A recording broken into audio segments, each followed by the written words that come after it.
Hi, my name is Noah Jenkins, and I am the new podcasting director for the Vanderbilt Political Review. It's an honor to have this role, and I look forward to doing this for the rest of the semester at least, and getting you guys some good content, including our guest today, Adam Hosein, who is a junior at Vanderbilt University. He's also a contributor for the Vanderbilt Political Review. He's also an editor, if I'm not mistaken, for the Vanderbilt Political Review. I talked to him today about his latest article about President Trump's presidency being a Green Lantern presidency, a term which you'll hear him shortly explain.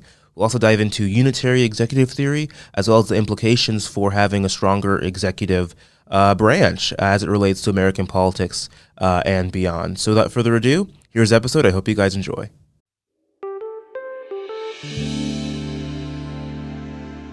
So the Green Lantern president that you identify as President Trump, first of all, for anybody watching, what do you mean by Green Lantern? Yes, the Green Lantern presidency is this theory in political science. It basically says that Americans tend to believe that the president is like the Green Lantern, this superhero, who has these power rings, who can just do whatever he wants, right? He could just basically snap his fingers, get whatever he campaigned on during the campaign season done immediately. And so I think Americans increasingly believe that the president has this power. I think in part maybe because the media just makes it seem like the president is this all-powerful figure and has all these abilities to do the things that they are campaigning on.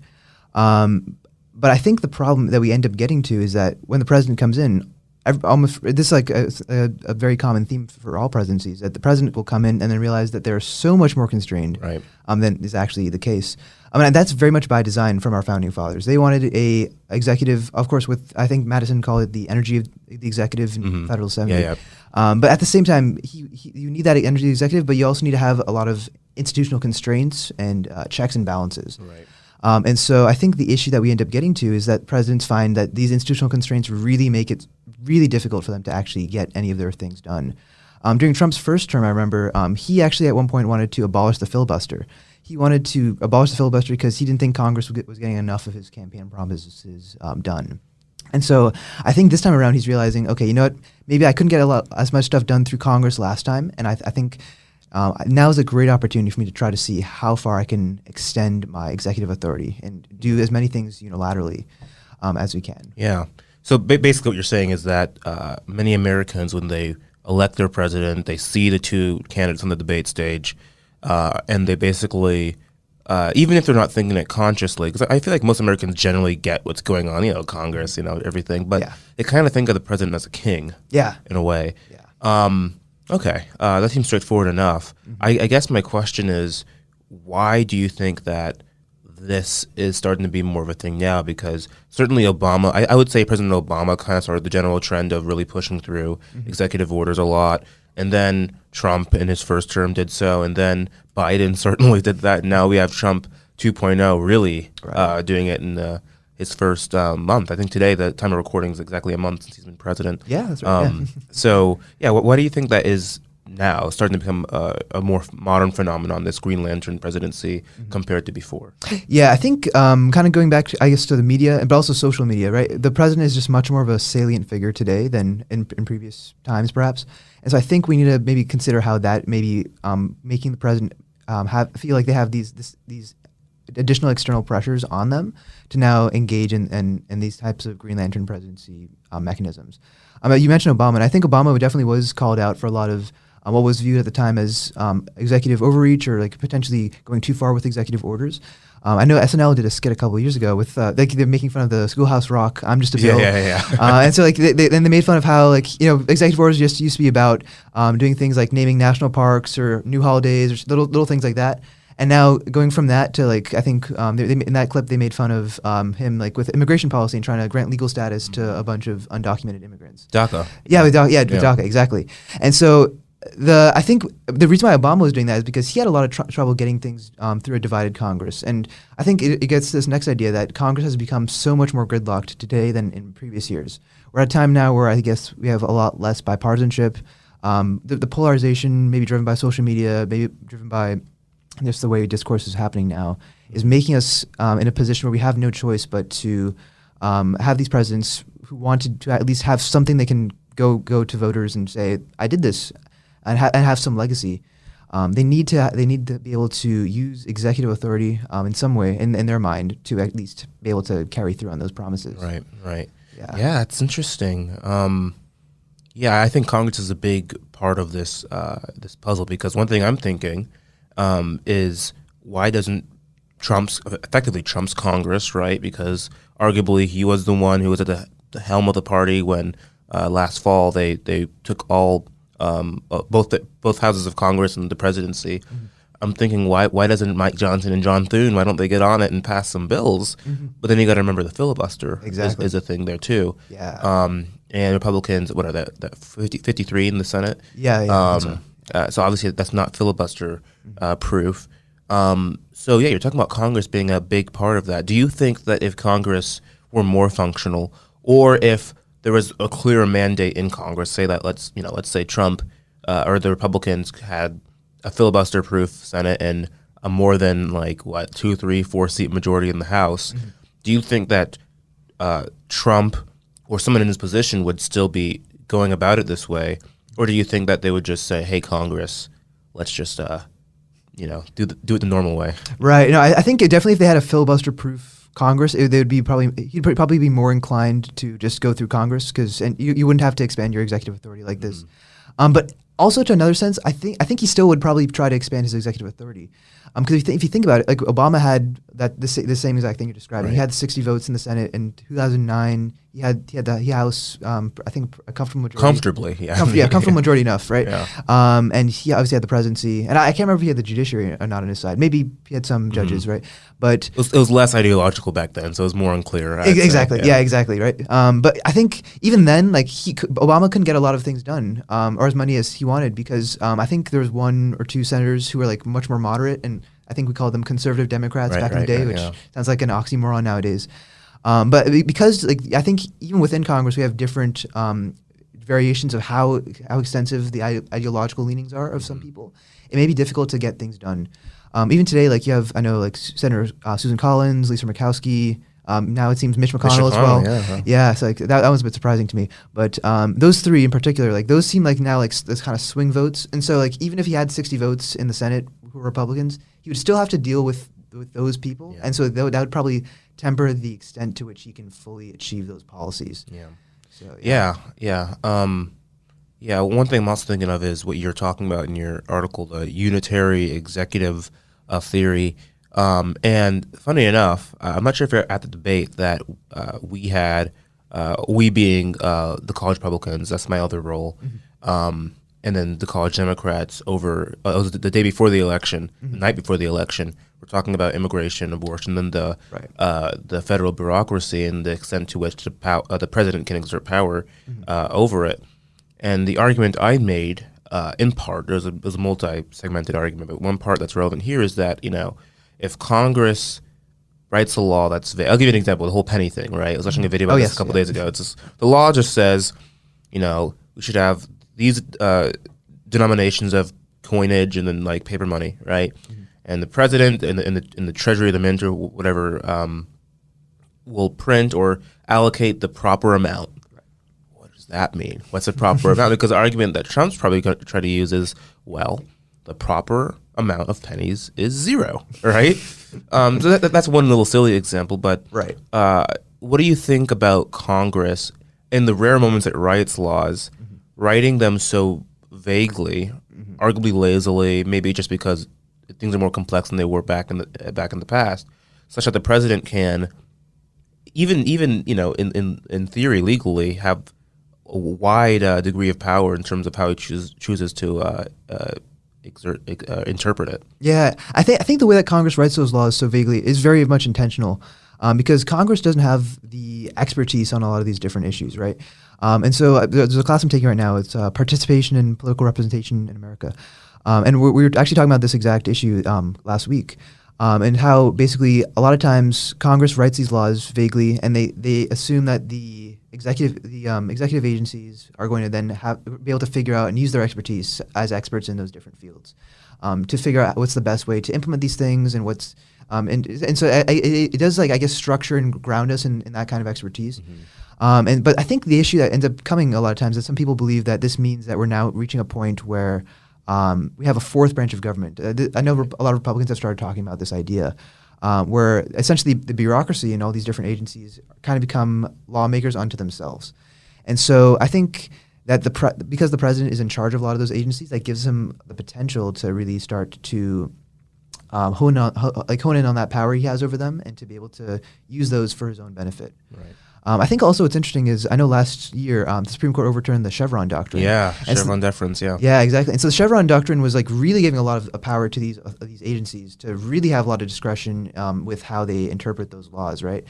But now we're reaching a point where, because Chevron's overturned, it seems like Congress may actually have to have more authority. So I'm interested in seeing how this plays out with Trump, because it seems like he has sort of a dual perspective on this. On one hand, he wants more authority for the executive branch, but also I think Republicans in general seem to want for this like sort of they want to remove like too much power from those agencies, right. experts, right? So they have to figure out how to balance those things, I guess, moving right. forward. Yeah, and one big thing that Trump ran on wasn't even necessarily gutting the federal government, which is what the idea of DOJ is. Not gutting it, but cleaning it up. At least is what they say. Yeah. But one thing I noticed with Trump that's different than the GP from the past is that he seems to be a lot more willing to, for example, take the FBI or take many of these agencies and not just gut them, but turn it to basically do his will, right? The idea is I guess it goes back to the whole unitary executive theory too. Yeah. The idea that all the agencies serve at the pleasure of the president, all the different departments serve at the pleasure of the president, and thus should advance his policy priorities and not act independently as if they're sort of like, as you were saying, a fourth branch onto themselves. That was actually one of the arguments that we put forward in the aforementioned debate. But I guess I'll just let you tackle that however you wish, whether you want to give your opinion on that or assert how that fits into your whole Green Lantern structure. Yeah. For sure. So I think what Trump is doing, in particular, he wants to. It seems like he wants to get rid of a lot of civil service protections that a lot of federal workers have, and he wants to instead, I guess, place more like political appointees into those positions. And so I think that kind of goes back to this whole Green Lantern idea, because he believes that during his first term, a lot of these civil servants in the government who are from, I guess, other presidential administrations. He believed that those people were holding up his agenda. And so he believes that the best way to be a Green Lantern president and to accomplish as much as he possibly can, that would entail having political appointees who instead are going to be able to push through his will and push through those policies. So I'm interested in seeing, I guess, how that plays out. And if that is going to mean, like, obviously, I think there is some value to having some civil servants with those protections, because I think you want to have some people who are going to push back on your policies and maybe like fight you or challenge you. Because I think any leader should have those kinds of considerations in mind. But at the same time, if Trump is getting rid of civil service protections and putting these political appointees, will that lead to much more rapid ability of pursuing these policies and getting them actually executed. Yeah. And I guess for the next presidential administrations, let's say a Democrat comes in, are they going to start putting Democrats into those positions as well? And is it's going to be like whiplash between the never-ending cycle? Yeah. Yeah. So like those are like considerations I think we need to start considering. Yeah. Right.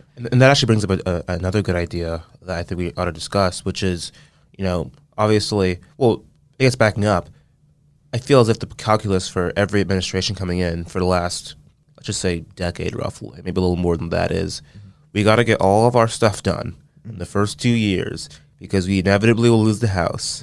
When we lose the House, we're going to be basically neutered until the next election. And if we win the election, then it's the same cycle of 2 years to cram everything through, and 2 years of doing nothing / campaigning for the next election, right?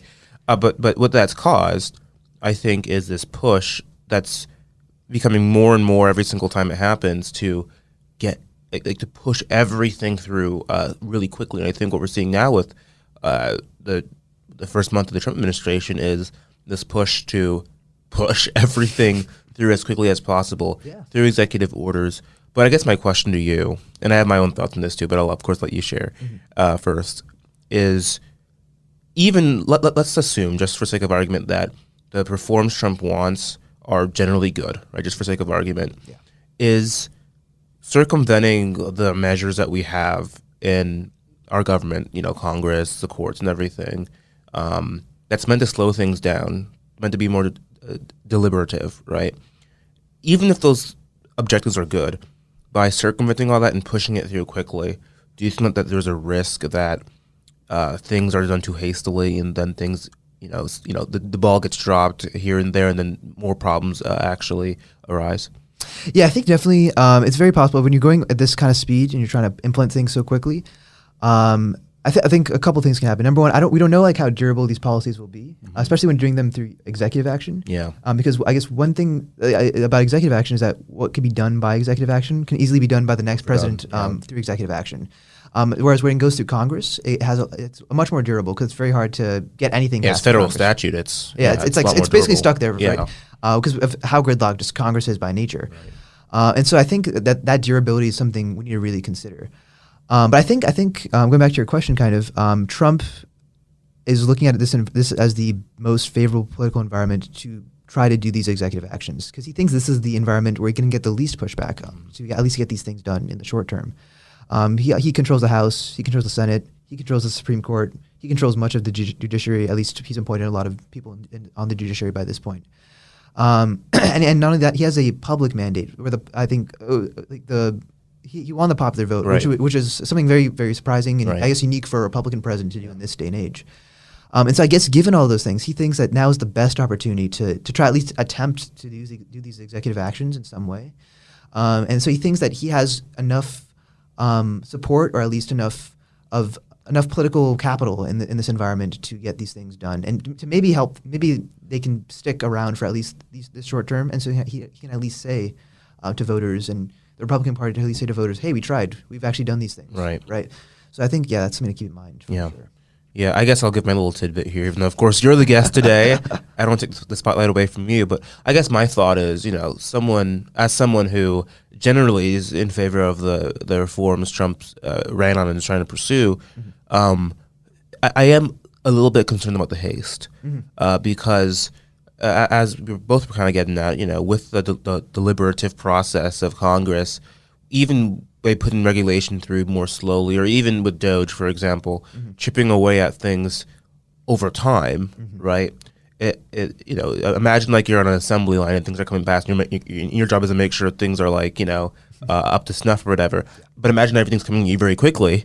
It's going to be harder to make sure bad things don't go through. And from a political point of view, there's also the concern of course, like you can do 10 great things, and if the 11th thing, it slips past you, everyone's going to remember that 11th thing, and then, obviously you're screwed politically because no one's going to remember all the 10 good things. Everyone's going to remember that one, even mediocre thing, Yeah. So I think that's a political consideration on my end, but I think also prudentially there's a concern there too. Yeah. I think another thing also to think about is, I guess, even if you agree with the things that Trump is doing, it's I guess the way that he's doing it is just potentially the problem here. So, for example, I know like he's stripping away.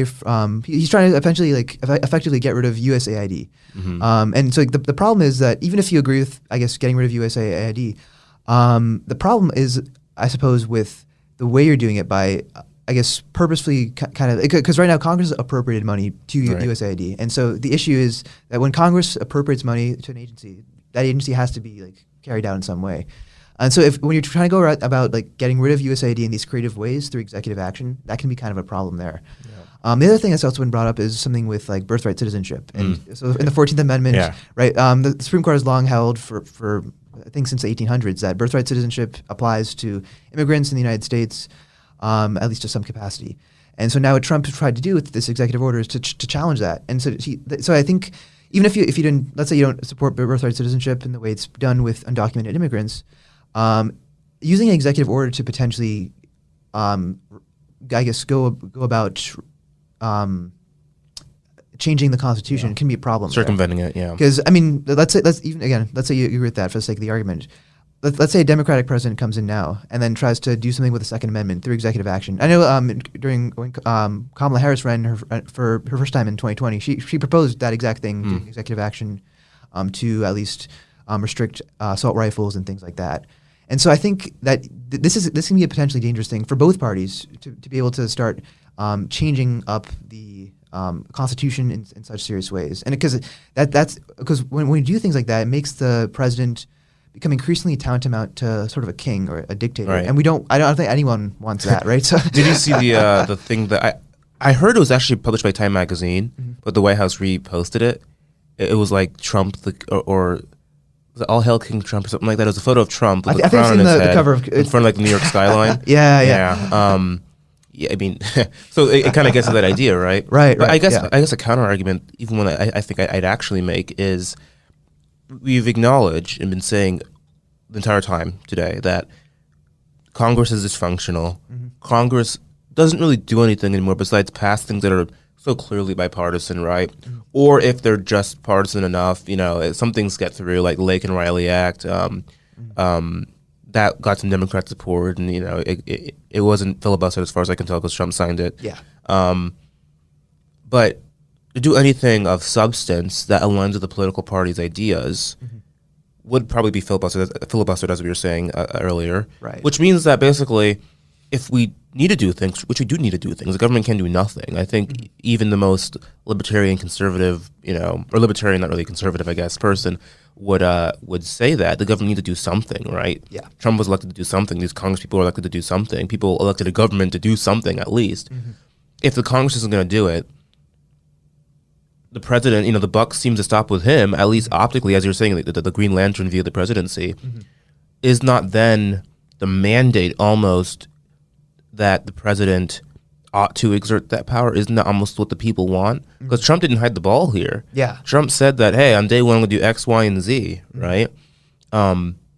So I'm not advocating, obviously, that, we just ignore Congress, to an infinite degree. But insofar as Congress is just sitting here basically doing nothing because of their own incompetence, right? Is it not then valid for the president to seek to step up a little bit, at least? Yeah, I think that's a fair argument, right? I think Trump even said this the other day. He tweeted something out about how he who saves the country is not breaking the law. Yeah, he tweeted something like that. And so while I think that may be going a step too far in some senses, I do understand the frustration that a lot of people have that Congress really does not do anything of substance. A lot of times what happens in Congress is that you have bills get proposed and then it gets sent to a committee and it just dies in committee. Yeah. Like 9 times out of 10, that's what happens to bills. Right. And then even if it does make it to the House floor, it then has to go to the Senate, and then the Senate's probably not going to pass it because of the filibuster. Exactly. And so, yeah, I mean, I think people do think that maybe that's why we need someone closer to a dictator in some sense to get these things done. And so, I do understand that frustration, but I think the question has to come to maybe should we reform Congress, or should we try to find some ways to incentivize bipartisanship more? I know that's kind of difficult in this day and age. But I think that's really the way we get that done. We have to incentivize bipartisanship, and we have to really be able to cut through the gridlock and I guess the red tape of the legislative branch in some capacity. Right. Because ultimately, if we're just having the president be the creator of laws and then the executor of laws, there really is no point of having that legislative branch to begin with. Right. And so I think that's I guess the frontier we should really be exploring more. Do you think that the division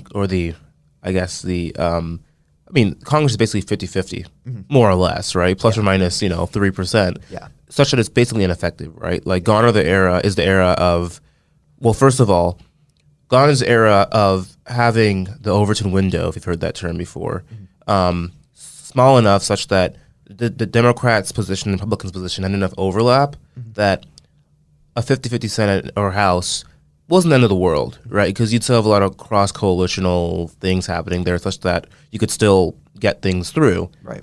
But in today's America, the Democrat Party basically is like the liberal, as we use the term in America, party, and the Republican Party, the conservative party, with no real overlap such that there's no overlap, right? It's really those two hard groups against each other. Right. But also, the second thing is, in the past, we used to have we had eras where Democrats had north of 250 seats in the House, right? They had clear power in the Senate the same way we were mentioning Obama back in 2009. So how much do you think that those factors are factoring into this, the Congress that is being ineffective? And then also, do you have any ideas, and kind of putting you on the spot here, I know you didn't write about this, but do you have any ideas as to how we can perhaps get back to some semblance of what we had before in that way? Certainly a cultural question, but I'll just throw it out there. Yeah, no, that's actually a great question. I think going first your point about the I guess like the bigger majorities that like Democrats had in the House and the Senate. I can't even picture something like that happening today, unfortunately. I just don't think that our country's in a position where I think our country's just so evenly divided right now, and I don't really know if that would change or how we would change that necessarily. I think the only way that would really change is if you had either party make a more broadly appealing message that can appeal to people across the aisle. Right. But like that's easier said than done, obviously. But right? I'll slip one more time here, not to cut you off, but like I've noticed that compared, it's kind of going back to the whole Overton window point. It seems as if we have like two nations now, right? Like if you were to talk to a liberal or a group of what we call liberals, right? Which really technically is a flavor of liberalism, but we're not going to get that technical today.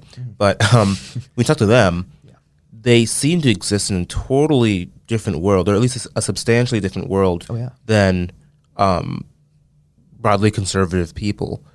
And I wasn't alive in the 20th century, but based on what I've seen and noticed and heard, it wasn't like that so much. You know, a Democrat could marry a Republican and it'd be just like, okay, whatever, right? But can you imagine like a hardcore Democrat today marrying a hardcore Republican? No. Yeah. Right? So I guess I'll kind of reframe the question a little bit. Yeah.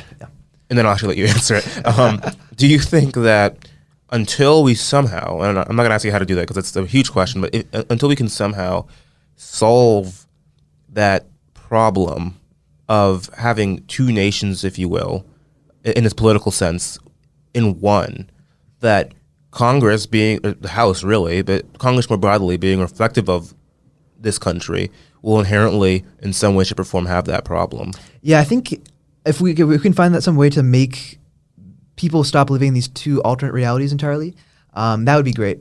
But I think it's also like very difficult to say how we would do that because I think also at the state level, different states are fighting their own culture war battles. Like if you look at Florida versus like California, Our like, state, right? Yeah, our state versus like Gavin Newsom's state, right? Yeah.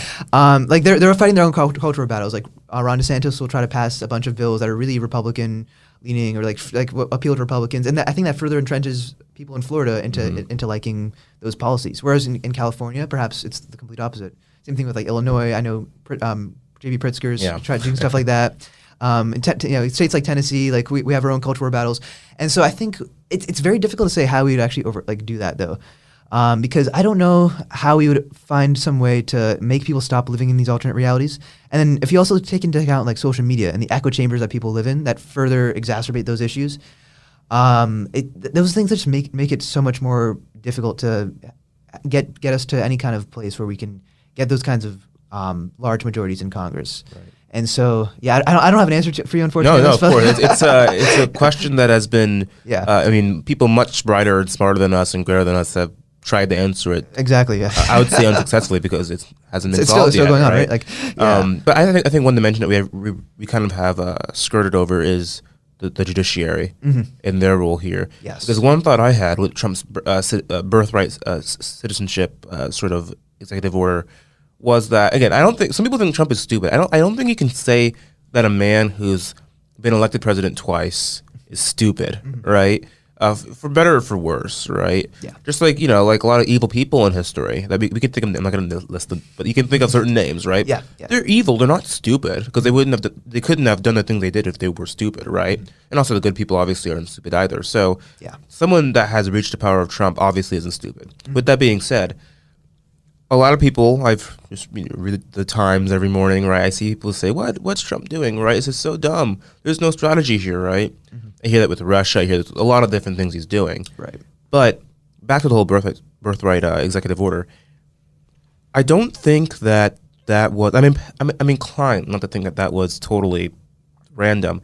I'm inclined to think that what he's trying to do is provide a legal predicate to get that through the courts, right? Hopefully favorably. Yeah. I think he knows that he can't just. I mean, Biden tried it before he left with the Equal Rights Amendment thing, but I think Trump knows that he can't just reinterpret the Constitution with a stroke of a pen. Yeah. So that's all to say.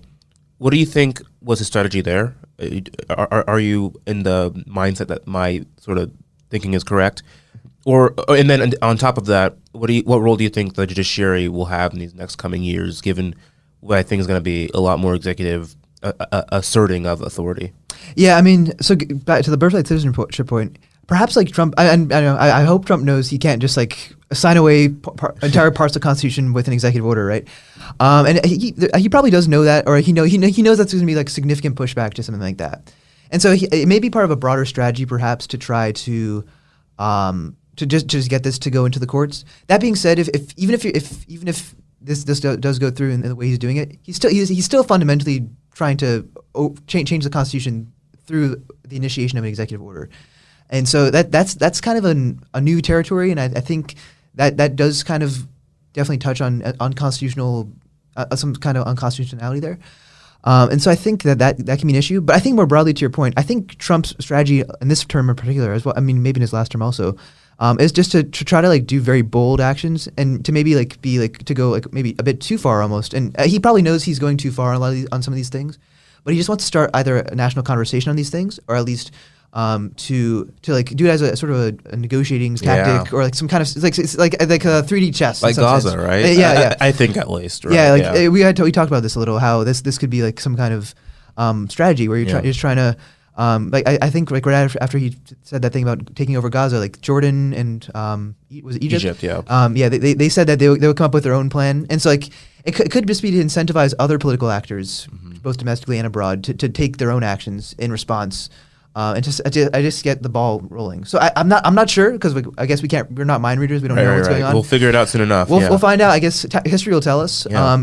I don't remember him doing this at least to this degree in his first term. Well, on that actually, do you think, or how much of a role is him effectively being a lame duck president already?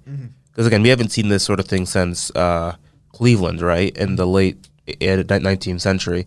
I hope it's Cleveland. Because Harrison was in between. Yes, it's Cleveland, Harrison, Cleveland, yes, right? Yeah. Hopefully we're right about that, but I'm pretty sure. I'm pretty sure. But we haven't seen that in over a century. Yeah. So how much of a role? I guess we'll close with this question: how much of a role do you think him being a lame duck president, who he's not going to go, he can't do a third term. There's no way that happens, right? Yeah. Is having on his whole sort of attitude here. He doesn't have to worry about, facing the voters in 28. He has to worry about like his party, broadly speaking, but that's not him, how much of a role do you think that fact is playing? I think that's a huge motivating factor for why he's tried to be this Green Lantern president, right? I think that the fact that you don't have that kind of accountability of having to go up for re-election again just makes it that you say that you're basically uncontrolled, and that like no one can actually like hold you accountable in any kind of sense. I mean, obviously, again, your party can maybe lose the next election, but I get like I don't know how much his personal actions can be attributed to the next Republican candidate altogether. Right. Maybe J.D. Vance. Yeah. But even still, like I think like the next Republican candidate can maybe like J.D. Vance can pull out Al Gore and say, "Listen, I'm my own man," Exactly. And, that's what I'm thinking. Like, right. So like I think that because of that, Trump is like, okay, you know what? I'm just gonna go as far as I can. I'm gonna try to, I guess, cement my legacy. Try to see how much I can actually do. Right. And I guess go to any means necessary through unilateral action to sort of achieve these goals. Right. So be it like trying to dismantle the Department of Education through executive action, try to dismantle USAID, try to put tariffs on these countries unilaterally to try to see if he can negotiate some immigration policies or whatever. Like just do whatever you can, or overturn birthright citizenship in some sense. I think that you just do whatever you can, see whatever can stick at the wall eventually. And I think once you achieve that, I think that lame duck quality is able to sort of, I guess, push you forward and help you and insulate you from any kind of pullback that you otherwise would have faced, right? Yeah. Well, Adam, thank you for joining us today. Thank you for having me. And thank you, the viewers, for joining us on our first podcast of this semester. Of course, you can read Adam's articles, you can read my articles, all of our contributors' articles on Vanderbilt Political Review.com. And again, thank you for joining us, and I hope to see you on the next one.